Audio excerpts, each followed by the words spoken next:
on this episode of State 48 Investigates. If you pay less than what they're making today, then you're going to get less than what you're getting today on the academic side. And nobody wants that. We compare school districts by size, superintendent pay, and performance bonuses. Well, I mean, it's simple. I think it's pretty simple.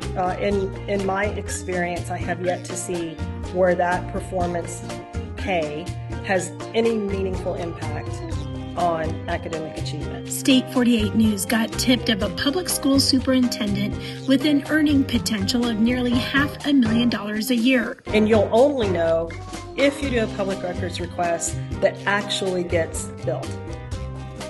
Is this an okay policy? No. So we investigate. Last year, maybe a couple of years, I've been looking at proficiency scores of students in Arizona's public schools, finding numbers below 25% in English language arts, in math, science, whatever. So it was kind of a surprise to me when I saw a superintendent has potential to make almost $500,000 when the proficiency scores in his district are at less than 25%. So I'm not surprised. There's very little, in my opinion, accountability with our superintendents' performances in the K-12 school districts. Obviously, that accountability can be driven by the governing board members. For decades, the governing board members were trained by institutional organizations that have been around for 40 years that their role as a governing board member was to support whatever the superintendent wanted to do. That is not what state statute says. And what we encourage is that the governing board has a fiduciary responsibility to the community that elected them, and that the superintendent works for the governing board. So that culture, though, takes a little bit of time to unwind from. If it's been a certain way for 40 years, it takes a little bit of time to turn it the way it's supposed to be operating. It also requires a majority of the board members who have that same philosophy. Now, we are slowly getting there, and you are starting to see more accountability in our school boards. But I cannot remember a time where there was a strong relationship in a superintendent's contract and their performance bonus to academic achievement. I can remember many superintendent contracts, some when I served and some that are out there today, that make an attempt to do that. However, the institution of public education, and I call it an institution, and when I say that, I'm talking about the administrations, the lawyers who serve the school districts, the teachers associations who have a voice at the table often in various policy making settings. The institution doesn't want that accountability. And so there is no correlation between what's in the contract. It's not like private sector, where if you're running a hotel or something and your revenue per room is not a certain amount, you have all of your performance targets, they're easily measured, and you can drive an organization. It's not like that at all. And it could be, it would require some systemic changes and structural changes in how we think about K-12 education. A lot of the contracts that I'm going through right now, a majority of the superintendents are making in that $200,000 to $300,000 range. Mm-hmm. Is that reasonable in your opinion? When you tack on all of the fringe benefits and everything, that's what it's turning out to be. Is that reasonable? Well, on the one hand, you get what you pay for, right? Mm-hmm. And so if we were getting the academic achievement, if our graduation rates were truly representative of individuals who were leaving our schools with something better than a 10th grade reading rate or an 8th grade math achievement, then absolutely. But the way it is today, it is completely unbalanced. I don't think it's reasonable. However, if you pay less than what they're making today, then you're going to get less than what you're getting today on the academic side. And nobody wants that. So, you know, we've got a system that's broken. And I don't think it's not the people, right? The people are the board members and even some of the superintendents, I do believe, are doing what they can do in a very, very broken system. Well, that's a really good point that you make. Is the broken system coming from our state legislators? What's breaking this system? Well, the whole public ed, it looks similar no matter what state you're in. And yeah, there are some differences, et cetera. And there's differences in that different states are further along the path of school choice than others. But part of it is there's too many distractions, for one thing. We're starting to see with the Federal Department of Education closed down, we're starting to see a lot of those distractions being pulled off the table, which is fantastic. Someone asked me earlier today, how do conservatives feel about the Federal Department of Ed going away? And it's good. It's a good thing.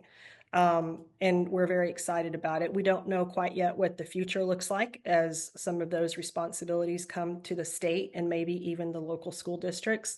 But we're ready to handle that, and we're poised to handle it, at least on our school boards. School choice is really, it's fantastic in Arizona. I am very proud that we do have school choice. I personally believe in competition. I think competition will make us all better. So I'd like to see us continue to expand that as much as we can, and there's much that we can do. We've got a legacy system, and I don't mean computer systems, I mean business processes, computer systems, how we think about, for example, superintendents is a good example. Too many of our school boards out there, the consultants who are part of the education institution will say, you have to have a superintendent. You have to get a superintendent that has a superintendent certificate. Well, what is that? That's a piece of paper. And it has no correlation to what that individual has done in their prior roles to achieve academic success with kids. And the state law doesn't require a superintendent certificate.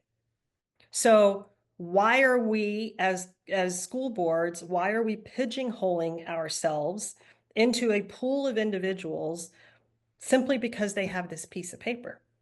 This is really interesting that you bring this up, because Jeremy Caius, the superintendent in the Tolleson Union High School District, who could potentially make $491,000 a year, does not have a superintendent certificate and basically has a business background. There's also complaints about me not being from the education side of the house, that I was not a former teacher, I don't have a doctorate, and I don't have a superintendent certificate. Again, I had a 5-0 vote when I got my contract to be superintendent. All of that information was very well documented on my resume, and I'm not new to the district. I've been here. I was here for 7 years as a CFO before they moved me up to superintendent. So it's not new information. It's being presented like somehow it is now new information that nobody knew. I can make money other places. I run a couple of consulting companies. I could have just focused on consulting. But my family goes to these schools, and not just like my immediate family. I'm talking like my cousins. I grew up here in the West Valley. I'm native. My families are native to this area, so there's no greater feeling than when I have a niece, a nephew, a little cousin walking across the stage of graduation and I get to hand them their diploma and shake their hand. Like, I'm not abandoning everybody here because this is home. So um, I intend to keep pushing through this and working towards a better place for us. So I'm still here. What are your thoughts on that? When I was in Scottsdale schools, we had, I think, 5 superintendents in 8 years. So I've seen many different profiles, including one that had a business background. I have concluded that if someone, and they do ask me, what do you think is the most important qualification to look for in a superintendent? And my answer to that is that they have been a building principal. Because if they've been a building principal, then they have had to have managed people, teachers, right? And they understand, because they're on the front line, they understand how decisions that are made at the ivory tower of the district administration office impact the world of a teacher in a classroom. And that is critically important. I'm not sure that somebody with just a business background who hasn't been a building principal could make those connections. It's possible. I'm not saying they can't, but it's critical that the leader of a school district they have had experience managing not just 1 or 2 people, but entire, building of teachers. And there's some operational management that needs to happen, that they need as well. Like, they need to know what to do when the lights don't come on. And it's not that they go change the light bulb themselves, but they need to know how to leverage the employees they have. So they have to have academic experience, operational experience. They do have to have some business experience in managing budgets and the such, and obviously the HR experience of managing people.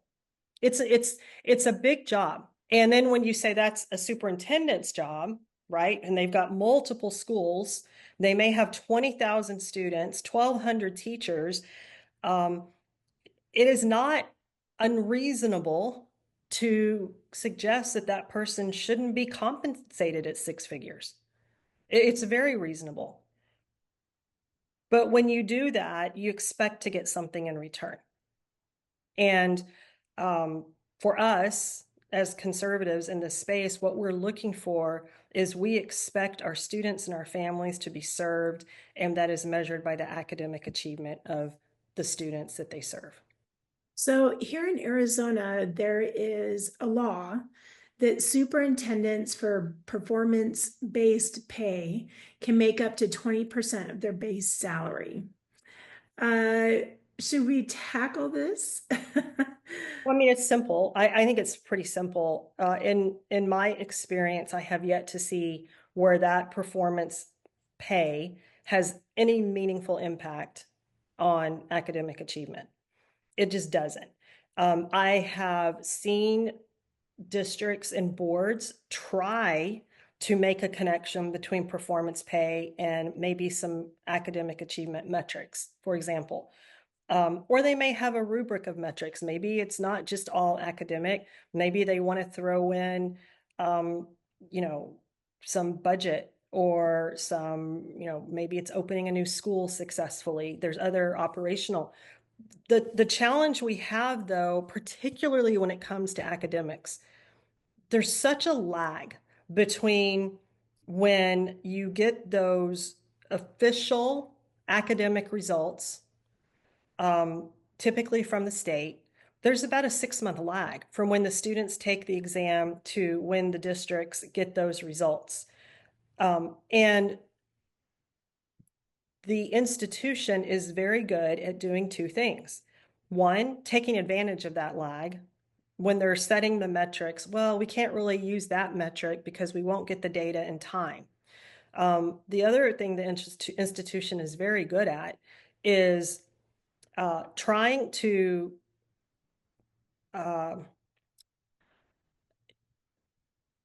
with the metrics, either they do one of two things. They either put so many metrics that they want to be measured against that it's just not possible. You shouldn't have more than, in my opinion, 5 to 7 metrics to measure someone's performance bonus against. I have seen superintendents put forward 75 metrics.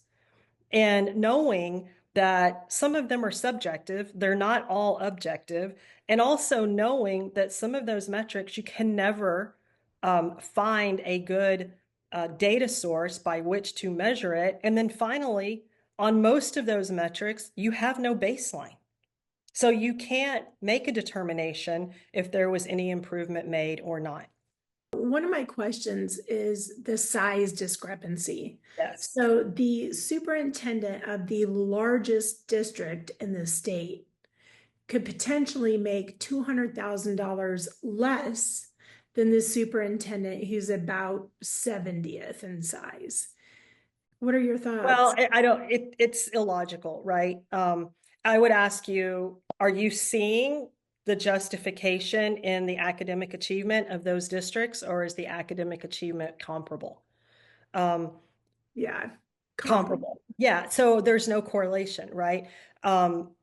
It's when you get into talking about certain districts, it's not just the size, because we have districts that are just elementary districts. They have no high school. We have districts that are the opposite, just high school. We have urban, we have rural, and we have school districts that might be 2 schools in the entire district. And in fact, back to state law does not require a superintendent. All state law allows for a principal to be able to lead, to be the point person working for the school board.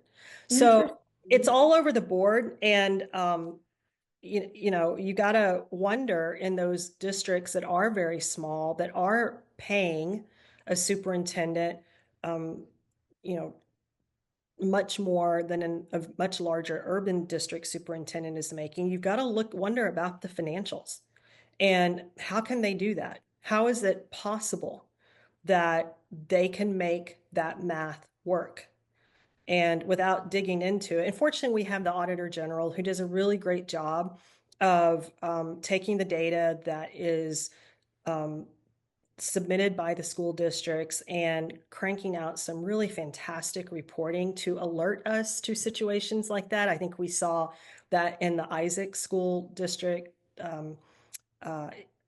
debacle, if I may use that word, that we just saw. The Auditor General had been sounding the alarm.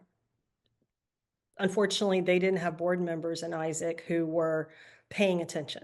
So when we talk about these superintendent contracts, do you think the taxpayers know what these salaries are? I mean, for me, I had to go and FOIA the information. It's not readily available most of the time. Do you think the taxpayers know? And No. do you think it should be easier to find? Yeah. So, back in 2010, 2015, it was very common that when a school board would go into negotiation with the superintendent on their contract, and I want to come back to that negotiation process in a second and what's broken with that. But when they would do that, they would negotiate a draft. And it'd be some back and forth in executive session with the lawyers involved. Then they would have a draft. Then that draft would be made available to the public for review prior to the board voting on that contract. That all changed about 2 years ago. And what we are now regularly seeing is disturbing. And what we're seeing happen is that the lawyers for the institution are controlling the negotiation process that is happening behind closed doors, but they're keeping it all behind closed doors. The contract never makes it out for public view.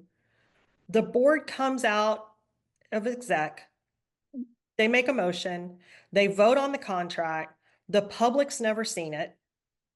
And in some cases, the public won't see it for several months, even with a FOIA, a public records request.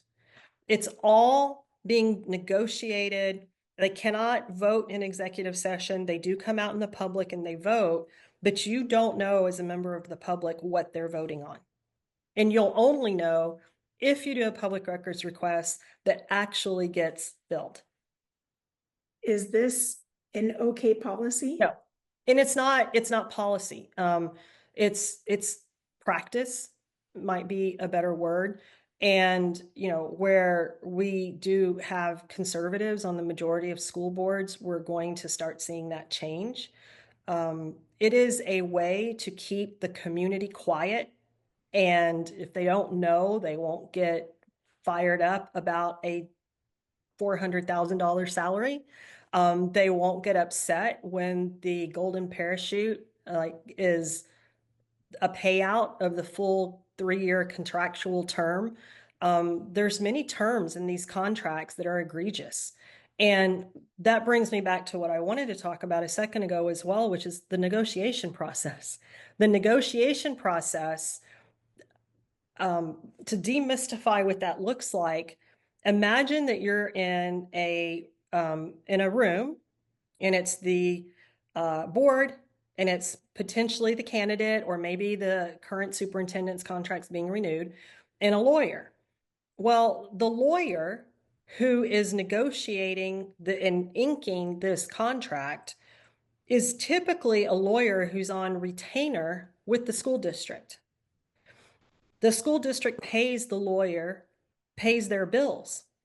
So the lawyer is almost incented to make the superintendent very, very happy because that is their either current client or will be their future client to continue to pay their bills.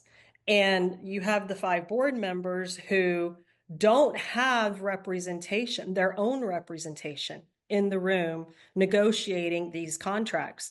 And we have gotten some really, really egregious clauses over the years that should have never been in these contracts. And you probably have seen a couple of the components of compensation in your research would be my guess. And which ones are you think, which ones are well, we see them with the golden parachutes, where if a superintendent resigns, then they get paid out their full contract. We had a contract once where the superintendent, they get the car allowance, they get the phone allowance, they get all their personal days, they get the holiday, they have all the normal stuff, they get the 20% bonus, and then they also get $10,000 a month for just personal expenses. Why don't we just put that in the salary and call it what it is, right? Oh no, it's for personal expenses, so therefore it's not taxed or whatever. But it's offensive, and it's offensive to taxpayers. What we hope to see going forward is that the school boards will be more inclined to bring in their board counsel to sit across the table from the lawyer who's negotiating the contract so that the board isn't negotiating against themselves. They actually have another set of eyes looking at these contracts that is representing, in essence, who the board's supposed to be representing, which is the taxpayer and the voters. Who are the champions right now in the state legislature, would you say, when it comes to education? I would say our champions are those that are supporting ESAs. ESAs is a game changer. It is educational freedom at its very best. And, we've had many legislators over the years who have played a role. This just didn't happen overnight, and they continue to play a role.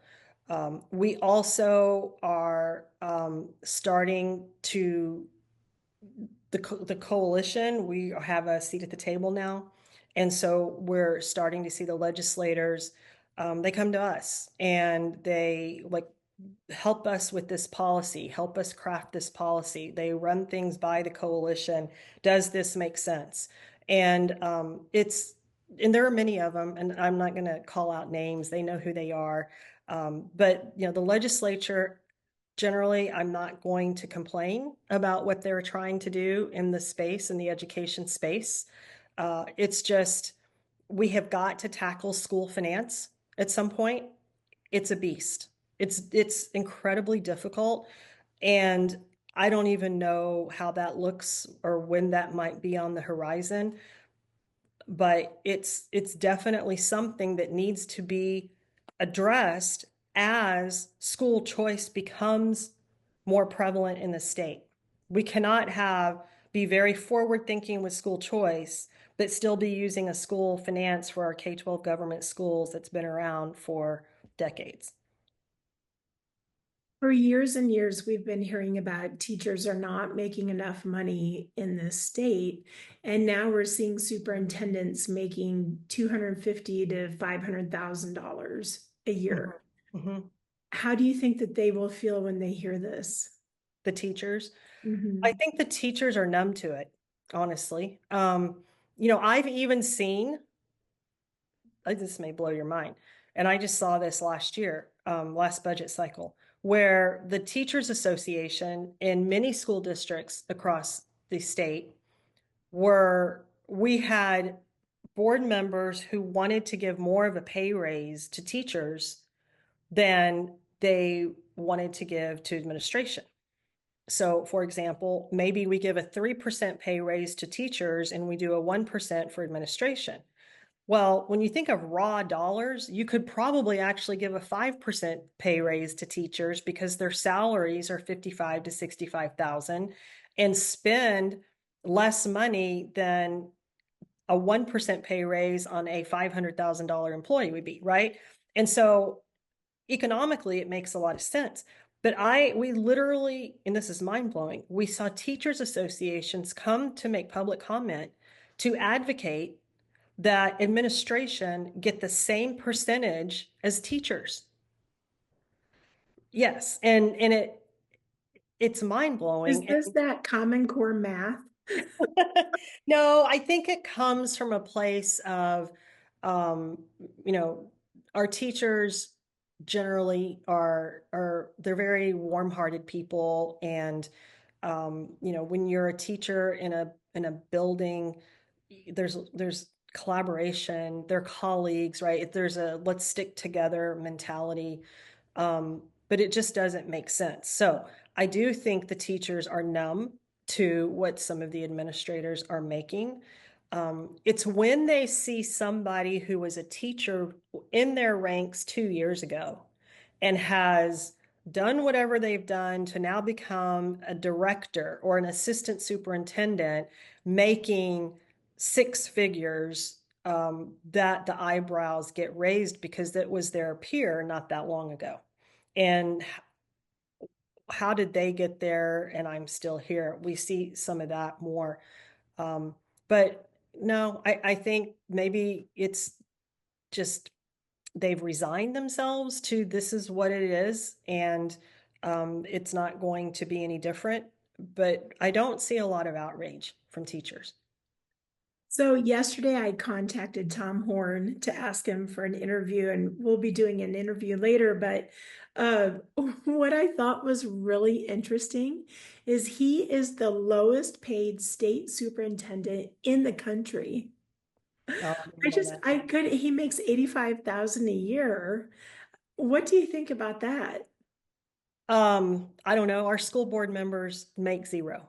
So, how much does a legislator make? I don't know. It's, I, I really have no comment on how much our elected officials are making.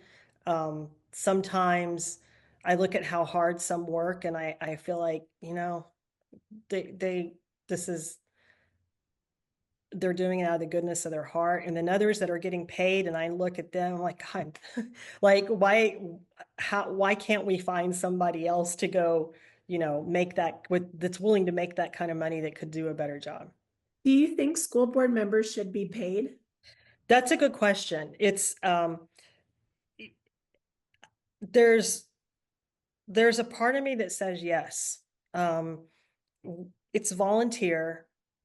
Uh, I guess in today's economy, yes, I would say maybe that's where I'm coming from, is it's a struggle for people who are working at least a job, sometimes two jobs to, put food on the table, roof over their heads, and now you're asking them to go dedicate another 10 to 50 hours a week being a school board member for free.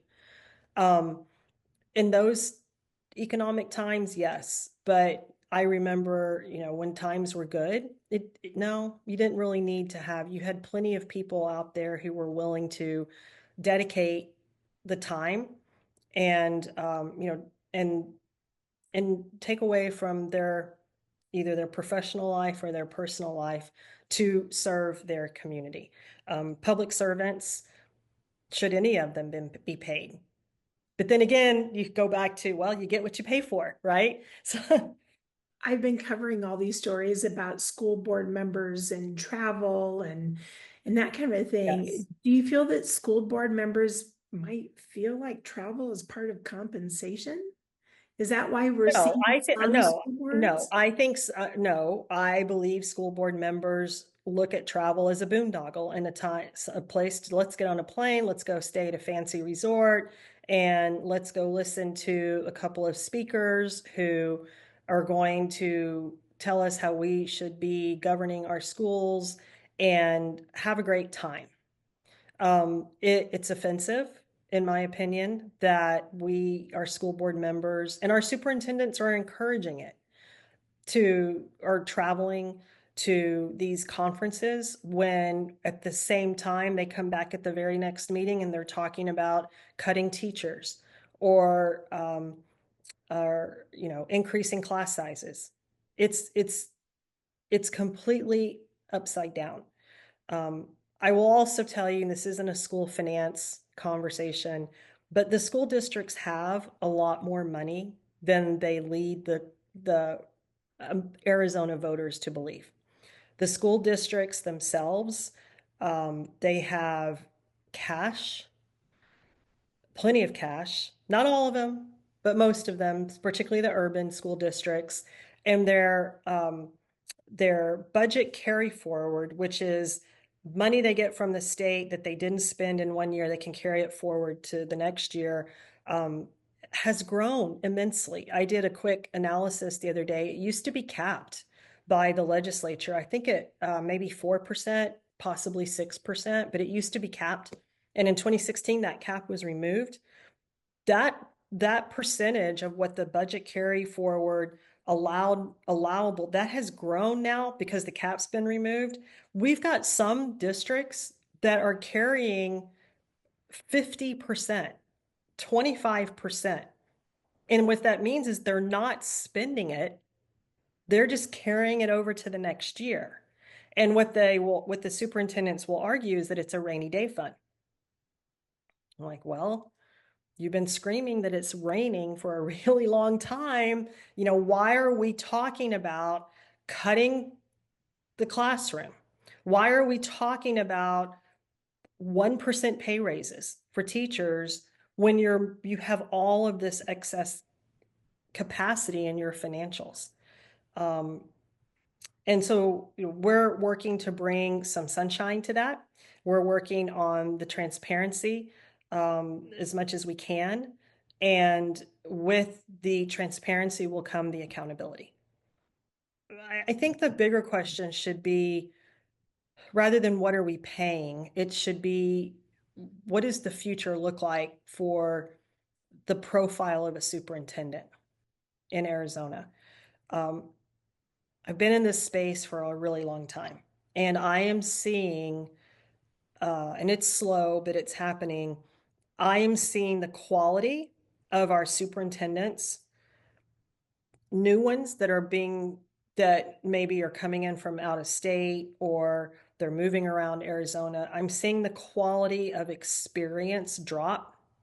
They don't have, it used to be, we would say, if we're in a K-12 government school, we want someone who's had experience in a school district with as many kids as we have, and they've had 2 years as an assistant superintendent, and you could really, really set the bar high when it came to characteristics. And I'm not saying that all of that actually matters, by the way, but I'm saying that we did do that. Now there's no way you can do that because the people, so superintendents themselves, I think, have left the field, and we're going to have to be willing to open our minds to changing how we have traditionally thought about school district leadership. And if that means that we have got to start saying, and I don't mean search out of state versus in state, that's already in our rearview mirror. We've already pulled that lever. We're going to need to start thinking about, are we willing to consider in our K-12 government schools bringing in someone that has never run a K-12 government school?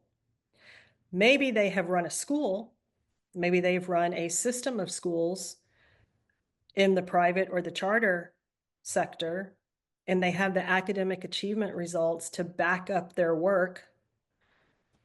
Are we willing to give those individuals an opportunity to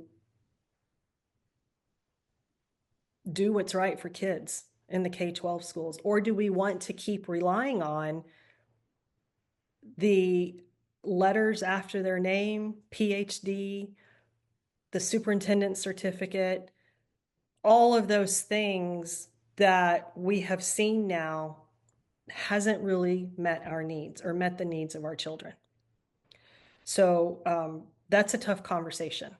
And there will be quite a bit of resistance to that. And there's a lot of anxiety about even thinking about that. But I believe that's where we're at. And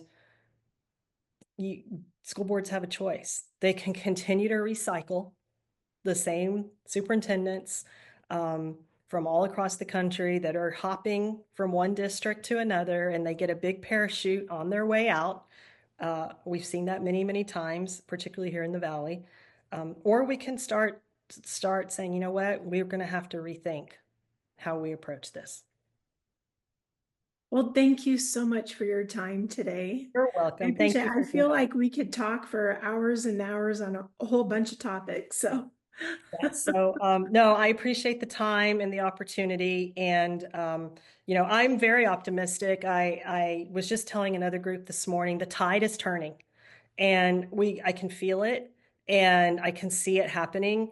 And I'm very excited that we have board members in our school districts across the state who are ready for that tide to turn and who know what to go do. And the future isn't dismal. I think it's one of opportunity, and I'm really excited. that's good news to hear. Well, thank you so Yep, much. thank you. You have a great day, and I really appreciate your time. You too. Thank you. All right. Thank you. Bye.